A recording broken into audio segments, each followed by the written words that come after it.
কত সময় তুমি পেয়েছো কেউ তোমায় প্রশ্ন করবে না, সবাই তোমায় প্রশ্ন করবে, বিশেষ করে তোমার পরিবারকে তুমি কত পেয়েছো। তোমরা সেমিস্টার পদ্ধতিতে পড়াশোনা করো। এই পদ্ধতি সচরাচর যে পদ্ধতি ছিল ট্র্যাডিশনাল পদ্ধতি, যে একটা টেস্ট পরীক্ষা হবে তারপরে ফাইনাল পরীক্ষা, সেই পরীক্ষার মতন কিন্তু নয়। এখানে অল টাইম তোমাকে সজাগ থাকতে হবে। যখন কোনো একটা পুরনো পদ্ধতি বাদ দিয়ে নতুন পদ্ধতি প্রণয়ন করা হয় তখন কিন্তু একটুখানি আমাদের অসুবিধা হয় অ্যাডপ্ট করতে, কারণ ওই পদ্ধতিতে একভাবে আমরা পড়ে এসছি। আমাদের আশেপাশের দাদারাও ওই পদ্ধতিতে মানুষ, তারা বলতো ভাই লাস্ট 3 মাস পড়লে লাইফ সেট, কোনো ব্যাপার না, এইচএস এর রেজাল্ট জিঙ্গালালা। কিন্তু না দাদা, ওই লাস্ট 3 মাস এখন আর সুযোগ নেই। এই সেমেস্টার সিস্টেমে পড়াশোনা করার পদ্ধতিতে প্রথম নিয়ম, 1 নাম্বার, তোমাকে কনসিস্টেন্টলি পড়তে হবে। প্রতিদিন 5টা সাবজেক্টের জন্য মিনিমাম, আর্টসের জন্য আধ ঘন্টা করে রাখো, সায়েন্সদের স্টুডেন্টদের জন্য ল্যাঙ্গুয়েজের বাংলা ইংরেজি তার জন্য আধ ঘন্টা করে, বাকি সাবজেক্টগুলোর জন্য 1 ঘন্টা করে সময় দাও। এইটুকুনি সময় দিতে না পারলে ভালো রেজাল্ট হবে না। নাম্বার 2, এই সেমিস্টার সিস্টেমে একটা খারাপ দিক রয়েছে। খারাপ দিক কি রয়েছে? প্রথমে এমসিকিউ পরীক্ষা, অর্থাৎ এমসিকিউ, আমরা যেহেতু ওই এমসিকিউ কে মাথায় রেখে আমরা পরীক্ষা দেব, আমাদের ওএমআর ফিল আপ করা প্র্যাকটিস করতে হবে। ওএমআর কত দ্রুত নির্ভুল ফিল আপ করতে হয় এটা কিন্তু জানতে হবে, কারণ এই ওএমআর শুধুমাত্র এমসিকিউ এই সেমিস্টারের জন্য নয়, উচ্চ মাধ্যমিকের জন্য নয়, এটা তৈরি করা ভবিষ্যতে কম্পিটিটিভ এক্সামে তোমাকে আরো কম্পিটেন্ট বানাতে পারে যাতে। কারণ চাকরির পরীক্ষাতেও এই ওএমআর শিটেই পরীক্ষা দিতে হয়। ওএমআর শিট প্র্যাকটিস করতে হবে। তুমি যেখানেই পড়ো সেখানে ওএমআর শিটেই প্র্যাকটিস করতে হবে, পরীক্ষাগুলো দিতে হবে। আমরা এখানে ওএমআর শিটেই প্র্যাকটিস করাচ্ছি এবং পরীক্ষা নিচ্ছি, তাই এইভাবে প্র্যাকটিস করতে হবে। আর ওএমআর প্র্যাকটিস করতে করতে আমাদের হাতের লেখার দ্রুততা হারিয়ে যাবে, হাতের লেখার সুন্দরতা হারিয়ে যাবে। তাই মাথায় রাখতে হবে, এইখানে এই সেমিস্টারে বা সেমিস্টার সিস্টেমে যখন মানে এমসিকিউ বেসড সেমিস্টার যেই সময়টা রয়েছে, সেই সময়সীমায় আমায় বেশ কিছু জিনিস একটু লেখাও অভ্যাস করতে হবে। যখন গ্রামার শিখবো একটু লিখবো, যখন ওয়ান লাইনার পাঞ্চ নেবো একটু লিখবো, আমায় বাড়িতে হোক স্যারের কাছে হোক আমায় লেখাটা, হাতের লেখাটা এবং দ্রুত লেখার উপরে জোর দিতে হবে। কত সময় তুমি পেয়েছো, nobody will gonna ask you. কেউ তোমায় প্রশ্ন করবে না, সবাই তোমায় প্রশ্ন করবে, বিশেষ করে তোমার পরিবারকে তুমি কত পেয়েছো।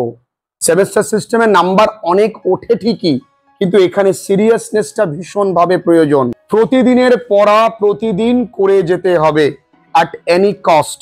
কনসেপ্ট গ্রো করতে হবে যে কোনো সাবজেক্টের উপরে, যে কোনো সাবজেক্টে, এবং সব ধরনের এমসিকিউ প্র্যাকটিস করতে হবে।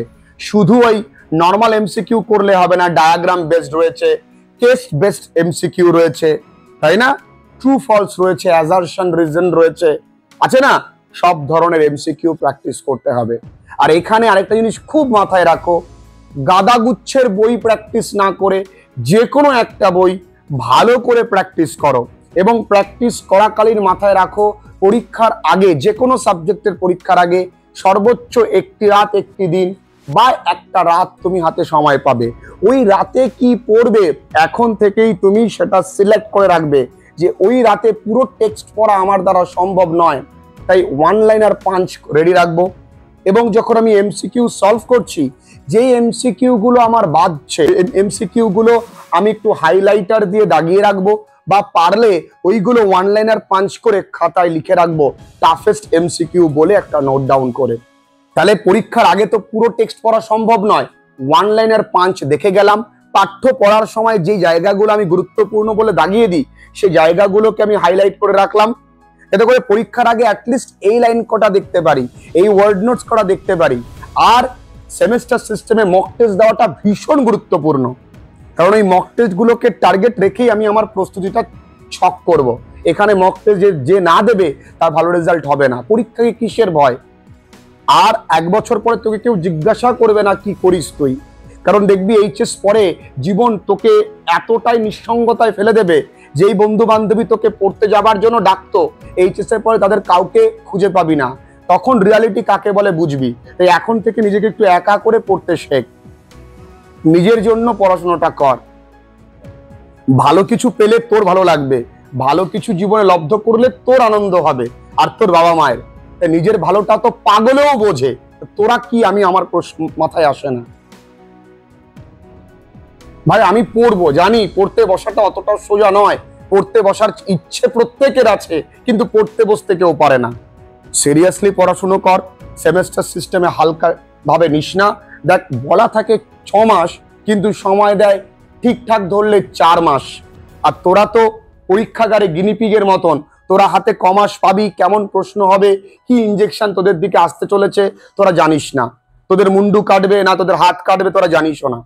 তোরা গিনিপিগ, পরীক্ষাগারে ইঁদুর গিনিপিগ দেখেছিস, তোরা সেই। তোরা জানিস না তোদের 6 মাস মানে কি, স্যাররা কি বোঝে আদৌ 6 মাস কি জিনিস। তোরা 4 মাস পাবি, এবং তোরা অনেকে আছে বুঝতে বুঝতেই সময় চলে যাবে। তাই তো এ মা পরীক্ষা, আমি তো জানতামই না যে 6 মাস পর পর পরীক্ষা হবে। দূর, ও স্যার আরেকবার বল করুন স্যার, আরেকবার খেলি স্যার, হবে না।